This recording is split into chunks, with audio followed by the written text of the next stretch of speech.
Hoje nós vamos ver as últimas 3 técnicas criadas por Ernest Goethe para a implantação e manejo dos nossos agroecossistemas. Mas antes de entrar nessas últimas 3 técnicas, eu gostaria de fazer um acréscimo em relação à técnica que a gente viu no episódio passado, que era a capina seletiva e poda. Nessa imagem que vocês estão vendo aqui na tela, ela mostra a plataforma que Ernest construiu quando ele trabalhou na fazenda da Toca em São Paulo para poder podar os eucaliptos a 5,5 metros. Então vocês podem observar que essa plataforma é uma coisa bem simples, acoplada num trator, aqui era um trator Yamaha de 60 HP, traçado, e o bloco do chassi do trator, ele já vem com vários lugares para prender parafusos, né? Então é uma coisa bem simples que até você pode, colocando no hidráulico do trator, acoplar os pistões, que dependendo da inclinação do terreno, a plataforma aqui em cima ela fica reta.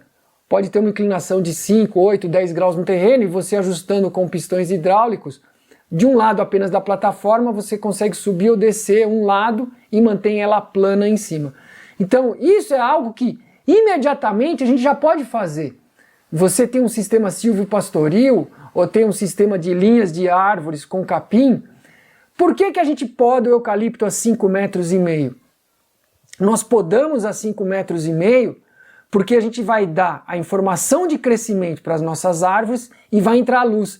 Essa é a grande diferença de outros sistemas, mesmo divulgado pela Embrapa, o LPF, Lavoura, Pecuária, Floresta, porque com o tempo, esses sistemas de linhas de grão, ou pastagem, ou árvore, eles perdem muito a dinâmica, porque as árvores da linha crescem muito, então o eucalipto, se você deixar, vai ficar com 20, 30 metros de altura, e aí você vai perder a dinâmica. E não vai ter um dos produtos fundamentais da poda, que é a lignina oriunda das árvores, que produz humus estável no solo. Então você tendo essa plataforma, você poda o eucalipto a 5,5 metros. Por que 5 metros, 5,5 metros? Porque é um tamanho muito bom para a serraria. Quando você corta o eucalipto com 15 anos, a estimativa do Ernest é que um eucalipto podado com 15 anos, ele vai ter 1 metro cúbico de madeira serrada, descontado 30% de perda da serraria. Então vocês viram no episódio passado aquele angico, podado e não podado? Ele engrossou 2 a 3 vezes mais comparado com o não podado. Então o eucalipto podado na ponta, destopado, os próprios madeireiros dizem que a madeira engrossa mais e ela não empena. O eucalipto tem é uma característica do eucalipto que ele tem uma... Quando você corta ele verde, se você serrar, a madeira empena muito.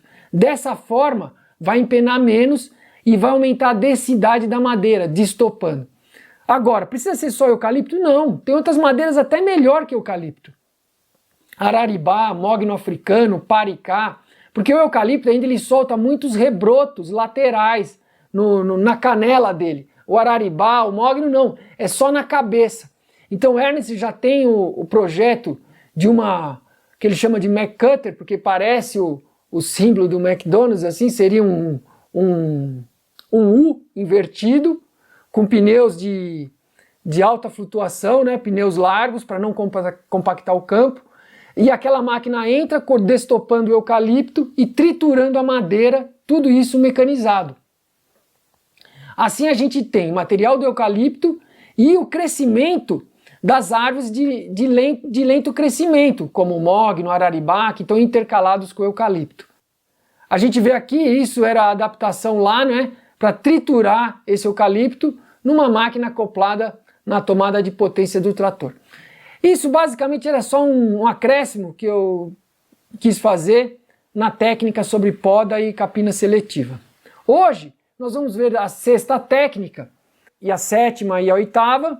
A 6ª técnica é ecofisiologia das plantas e função ecofisiológica das plantas. O que significa isso? Ecofisiologia é o estudo da fisiologia das plantas adaptadas ao seu lugar, que coevoluíram com aquele lugar. Então, por exemplo, você tem na caatinga, Braquiária plantagínea, ela é adaptada àquele clima. Quando vem aquele curto período chuvoso, ela tem que crescer, florir e produzir sementes. Muito rápido, porque só vai ter aquele curto período chuvoso. Então a planta é extremamente adaptada, coevoluiu naquele clima. Então você pega, por exemplo, um landi ou guanandi.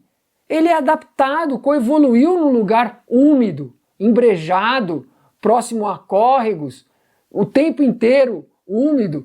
Então se você plantar no seco, ele não vai bem, porque ele evoluiu, evoluiu junto com aquele sistema.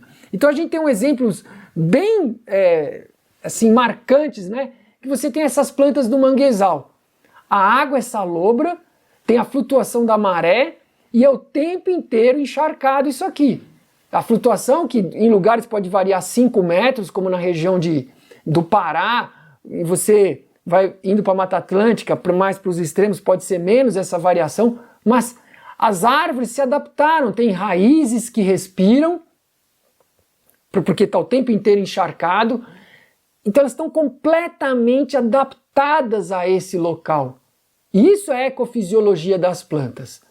E aí a gente chega na função ecofisiológica. Então, ecofisiologia é isso.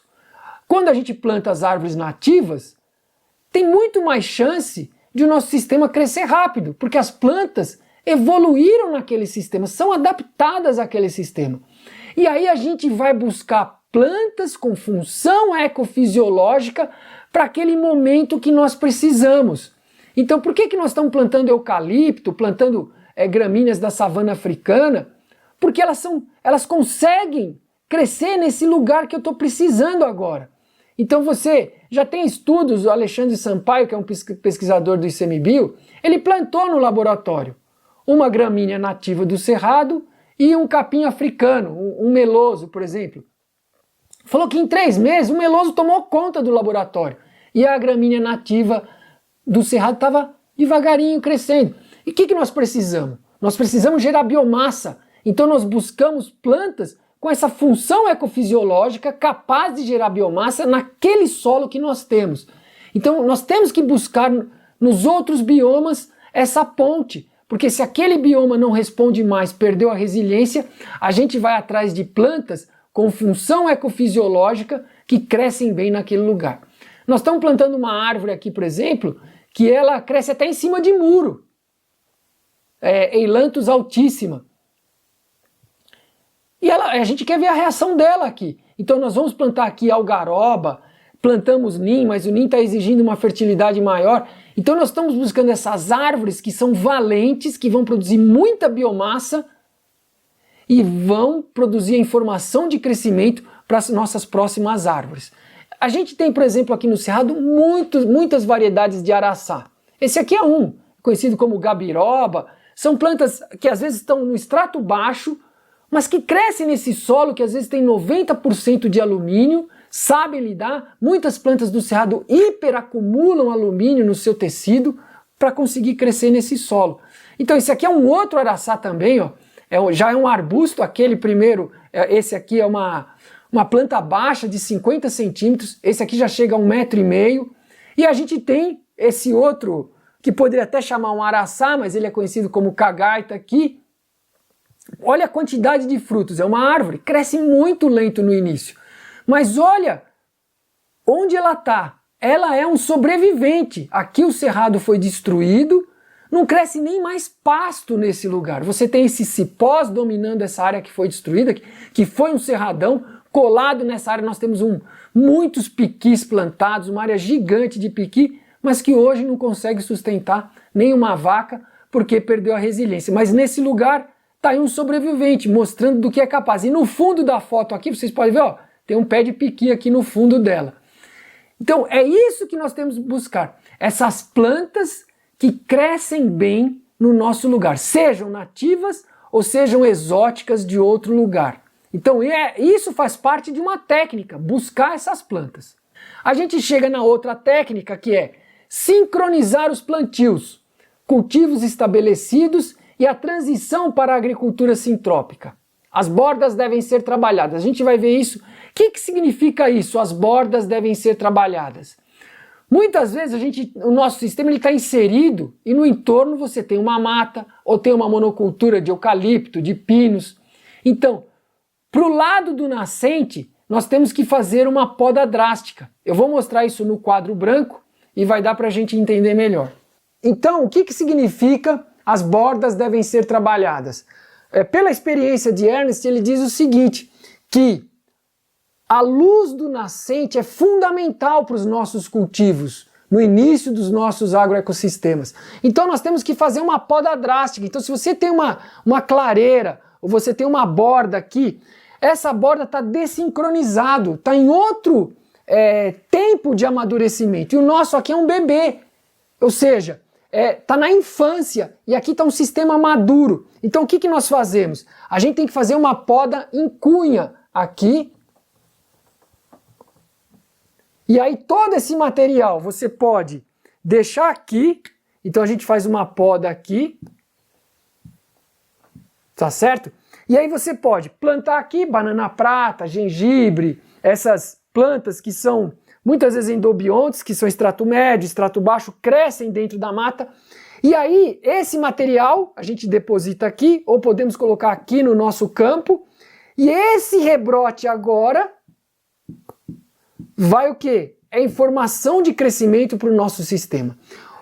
O poente também é importante fazer isso, mas a informação não é tão drástica quanto se a gente não fizer isso no nascer do sol. Então tá o leste, o nascente, a primeira luz da manhã, ela tem que entrar no nosso cultivo. Então a gente faz uma poda drástica e aí a gente chega num outro tópico que Ernst bate muito, que é a altura da árvore determina o destino dela. Se nós deixamos, se nós podamos ou se nós cortamos no pé. Por quê? Eu deixei essa altura aqui, ó. Eu deixei essa aqui. Então se a gente transpor para horizontal, a altura dela aqui agora, ó, vamos dizer que ela tenha 2 metros. A influência dela é de 2 metros na lateral. Então se eu deixo uma árvore aqui com 10 metros e a gente desce aqui ela, ó, a influência que ela exerce no meu sistema é de 10 metros. Se ela tiver 10 metros, a influência que ela exerce aqui seria uma influência negativa de 10 metros. Então, se eu podo ela e deixo ela com 2 metros, a influência dela praticamente é só aqui, ó, só num pedacinho do meu sistema.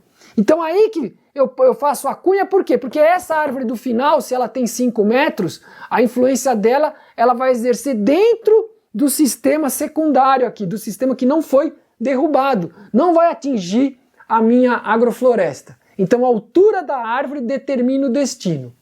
Se eu mantenho ela intacta, se eu podo ou se eu corto no pé, quando eu estou plantando na borda de uma mata. Lembrando que é fundamental entrar o sol nascente.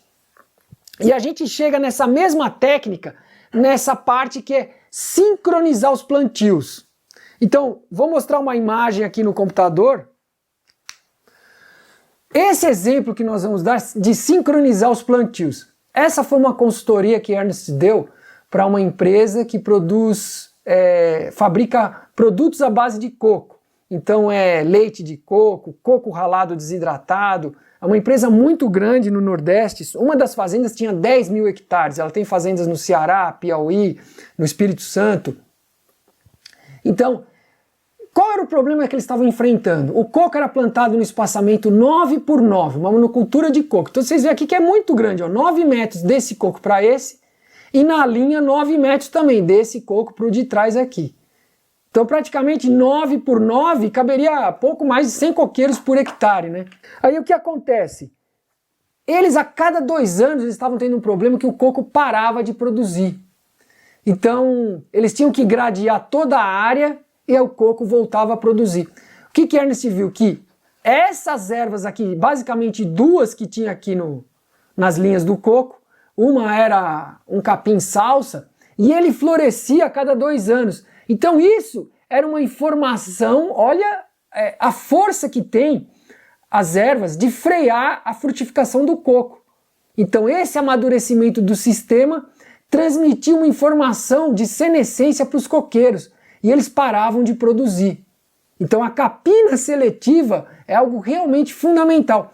Então qual foi a recomendação do Ernst? Trocar essas ervas, que eram ervas espontâneas lá, trocar por um capim adaptado à seca. Green Panic, que é um capim, ele tem uns pelinhos na folha, e ele é da mesma família, do mesmo gênero, é um pânico máximo. Só que ele é um capim que resiste à seca. Essa seca mais severa do Nordeste. Então, trocar por um capim adaptado, a gente vê a técnica anterior, né, que tem a função ecofisiológica de crescer nesse lugar, adaptado a crescer num solo, não precisa ser nativo, mas é adaptado para aquela região. E plantar aqui, ó, plantar caju e aqui na linha do coco plantar ninho. A cada 4,5 metros, uma linha de ninho e 4,5 metros caju. Eu vou intercalado com mandioca. Eu vou mostrar na lousa qual foi a recomendação do Ernest. E outra coisa também, tirar as folhas velhas dos coqueiros. Porque está envelhecido, deixar só a ponteira, 1 ou 2, 3 folhas verdes. Você vê que é uma mudança, para implantação não é barato. Mas a sugestão do Ernest foi que a empresa podia fazer um acordo com agricultores da região, que a mandioca seria deles, a colheita da mandioca seria deles, em troca eles plantariam o caju e o ninho. Então o esquema que foi proposto por Ernest seria mais ou menos isso aqui. A proposta feita por Ernest foi o seguinte, então, 9 metros entre um coqueiro e outro. E esse aqui não é coco anão, é coco gigante mesmo, cresce muito.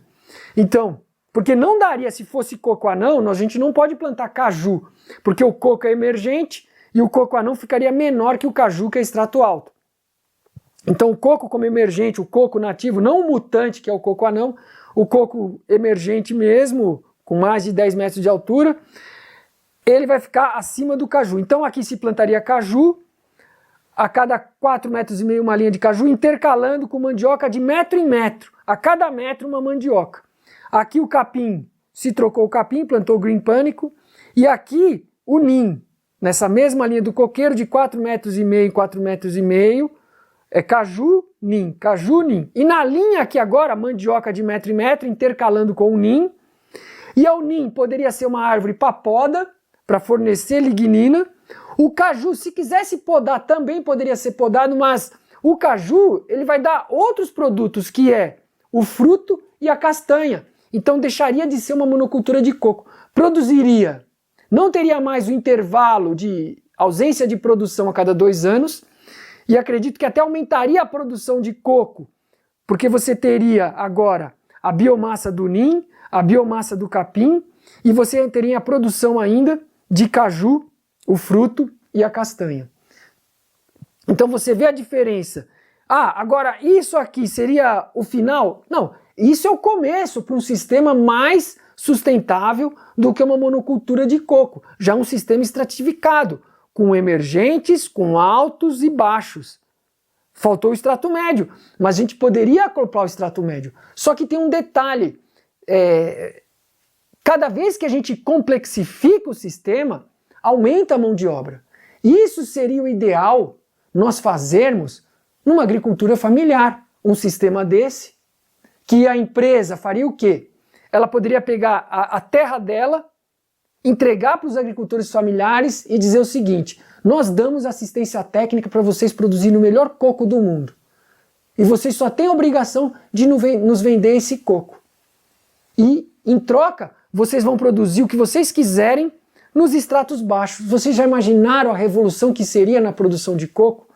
Isso não é impossível, isso já aconteceu com a empresa Michelin, que ela fez isso e ela deu assistência técnica para os agricultores produzirem borracha, e eles produzindo a borracha, que é extrato alto, a Hevea brasilensis, e eles podem produzir pupunha, cacau, jaca, tudo o que eles quiserem, e entrega a borracha.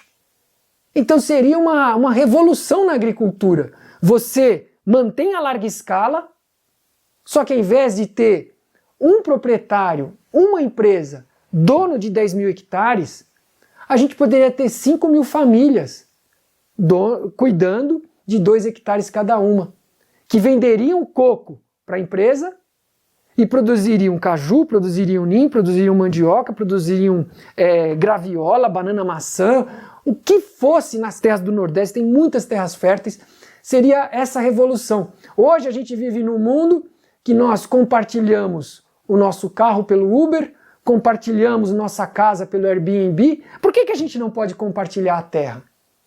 Eu não acredito que a gente sempre espera do governo. Então, vamos nós dar o exemplo. Vamos nós que podemos fazer esse sistema, produzir coco em larga escala e distribuir a terra em larga escala. Então, se a gente tem uma real assistência técnica, um real apoio aos agricultores, a gente poderia compartilhar a terra. Isso seria vitalício. Se o agricultor produz de forma sustentável, de forma a fazer as culturas crescerem, a terra melhorar, isso pode ser passado de pai para filho. Não vejo por que a gente não pode fazer isso. Então aqui está a plantação de coco, né? E não sabemos se a empresa levou adiante essa sugestão do Ernst, porque demanda, assim, uma ousadia, né, de levar um projeto desse adiante, de realmente transformar monoculturas de mais de 50 mil hectares em sistemas complexificados. Chegamos então na última técnica, que é tentar enxergar o que cada ser está fazendo de bom. Não é por ser a última, pessoal, mas essa técnica é a mais difícil de ser implementada.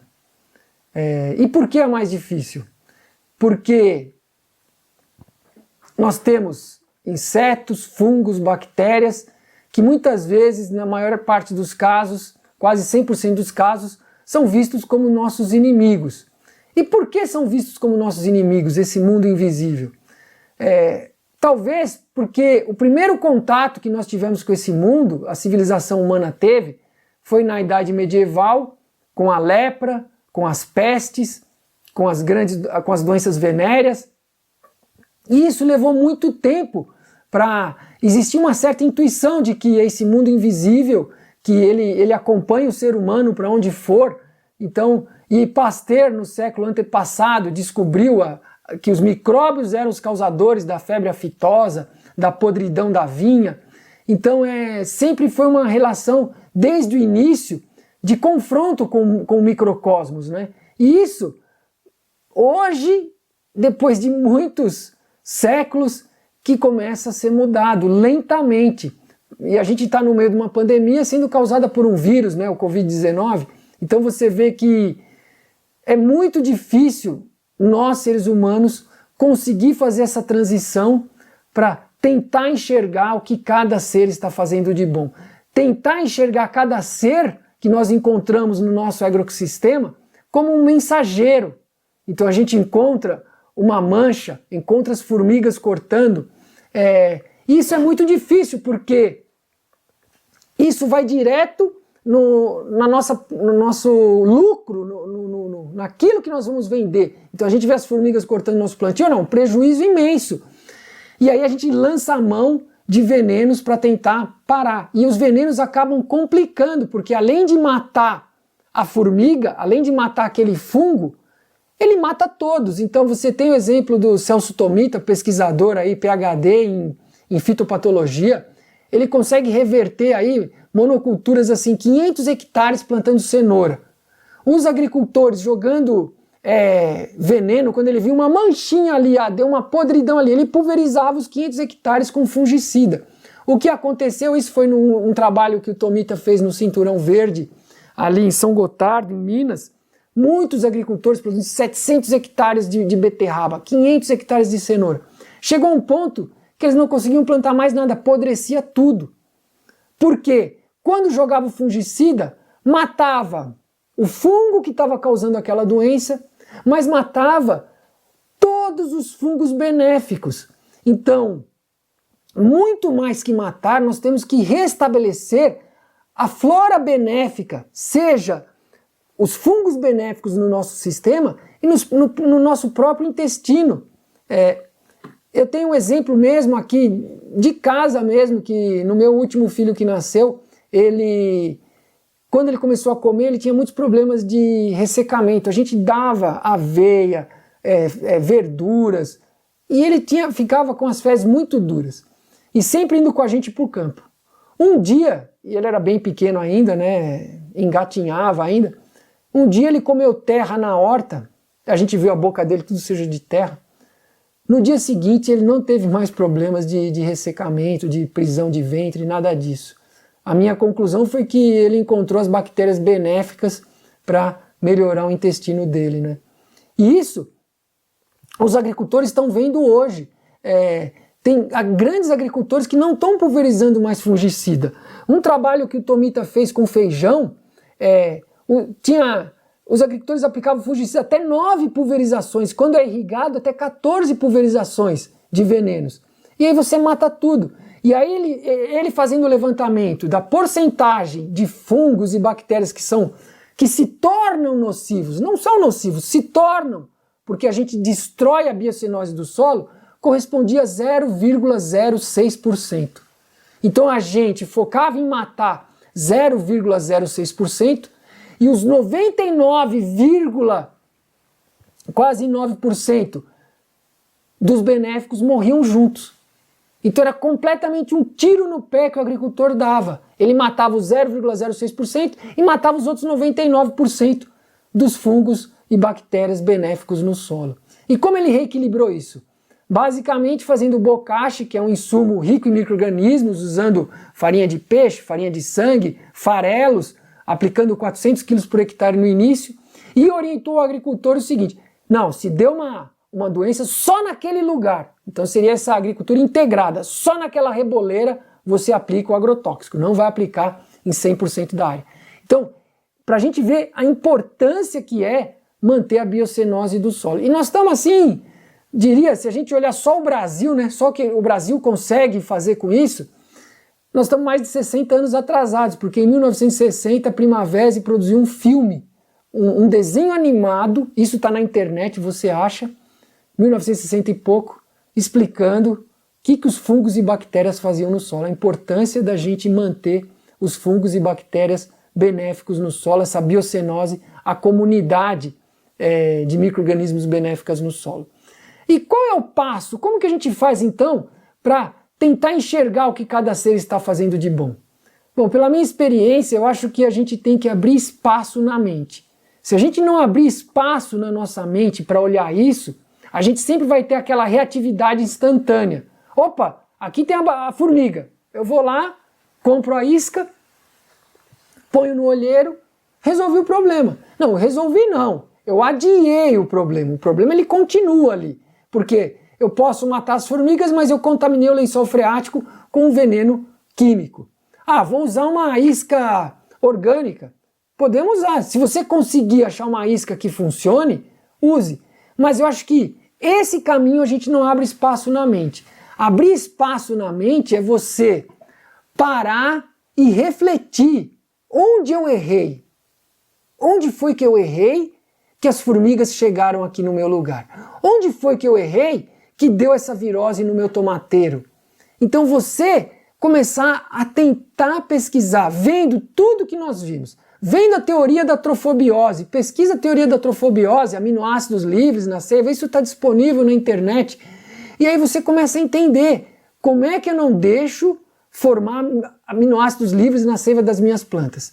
Então, estudando todas as técnicas, ancorado pela trofobiose, a alimentação homeopática das minhas plantas, nunca alimentar em grande quantidade as minhas plantas, colocar à disposição.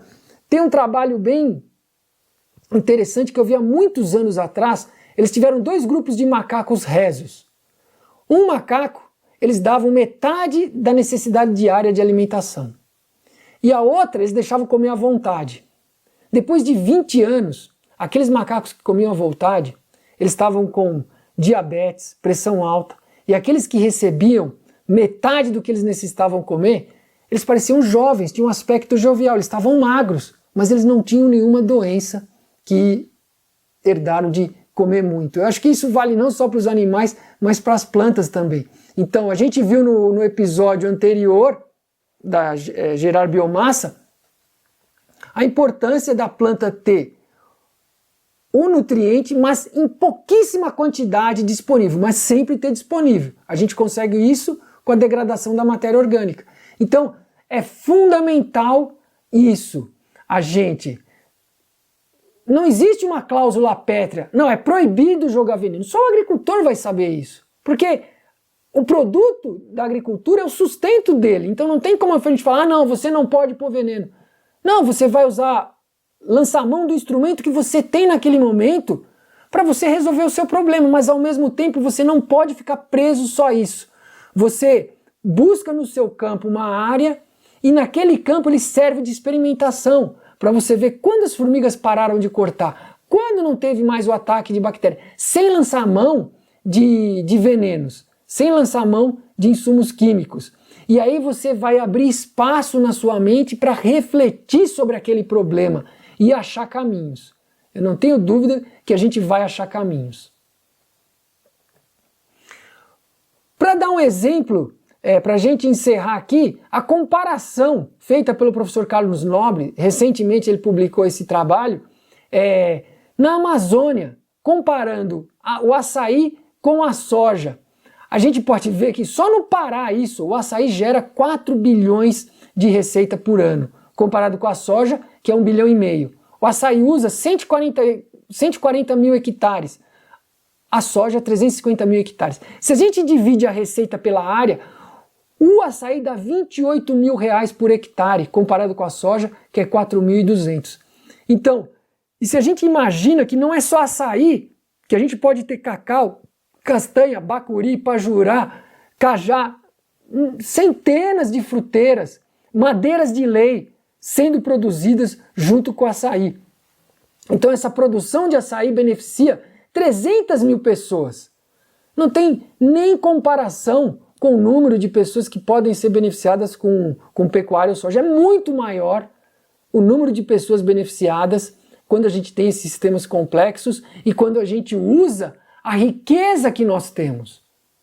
O mundo está sedento pelos produtos do Brasil, pela riqueza da biodiversidade do Brasil. Resta a nós produzir. E aí, como avaliar nossas ações, não é? Eu acho, na descrição do vídeo a gente vai colocar um link de um TEDx, feito uma pesquisa em Harvard por mais de 75 anos, 4 gerações de pesquisadores. Eles descobriram o seguinte, estudando mais de 700 pessoas desde a infância, até hoje só tem 60 pesquisados, 700 pessoas começaram dentro dessa pesquisa, a maioria faleceu. Então a pergunta que eles buscaram responder é o que prolonga a vida com saúde? E eles descobriram uma coisa belíssima. O que prolonga a vida com saúde não é ser rico ou famoso. O que prolonga a vida com saúde são as pessoas que conseguem estabelecer o maior número de relações positivas ao seu redor. Então, isso que Ernest propõe, de cada vez que a gente vai no nosso campo, a gente avalia, a gente sai do campo e vê a nossa ação. Eu aumentei a quantidade e a qualidade de vida consolidada naquele lugar? Se eu aumentei, foi uma intervenção positiva. Se eu não aumentei, então eu andei para trás. Então eu acho que vale para a nossa vida.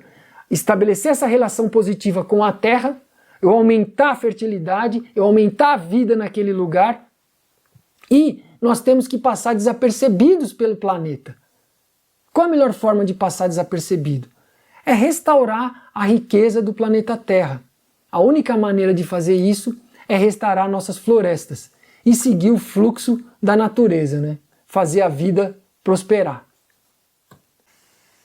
Chegamos ao final desse episódio, onde nós concluímos a apresentação de todas as técnicas criadas por Ernest Goethe para produzir floresta e produzir comida. Agora, é fundamental a gente ter uma visão ampla para conseguir realmente atingir nosso objetivo, que é recuperar as florestas do planeta. Porque se nós conseguirmos mudar a era geológica, não vivemos mais no Holoceno, mas alguns pesquisadores acham que a gente já vive no Antropoceno, ou seja, que as mudanças que nós ocasionamos no planeta foram tão gritantes, nós represamos mais de 40 mil rios com concreto e aço, criamos milhares de cidades, que isso é significativo para a gente mudar o nome de uma era geológica. Agora, eu acredito que mais do que mudar o nome da era geológica, na verdade o que mudou foi o nome da nossa espécie. Talvez a gente não seja mais Homo sapiens sapiens, ou como Ernest diz, a gente se tornou Homo ignorans destructor, que é incapaz de enxergar consequências das nossas ações, a gente vai destruindo o planeta. Então é fundamental que a gente não se torne uma espécie esquizofrênica, como diz o pesquisador Gerd Sparovec, da Universidade Luiz de Queiroz, que a gente condena individualmente aquilo que a gente faz coletivamente. Então é fundamental, acho que o passo mais importante que a gente tem que dar é começar. A gente tem que começar, a gente tem que ser o exemplo. A parte mais difícil do começar, é colocar sementes no solo, porque se tudo isso que nós apresentamos até agora, você assistiu e isso virou apenas um conhecimento, então o nosso tempo foi inútil. A gente produziu uma série que não serviu para nada. Agora, se isso serviu para você olhar e falar, não, agora eu entendi, eu vou fazer, eu vou plantar. Então isso que nós queremos.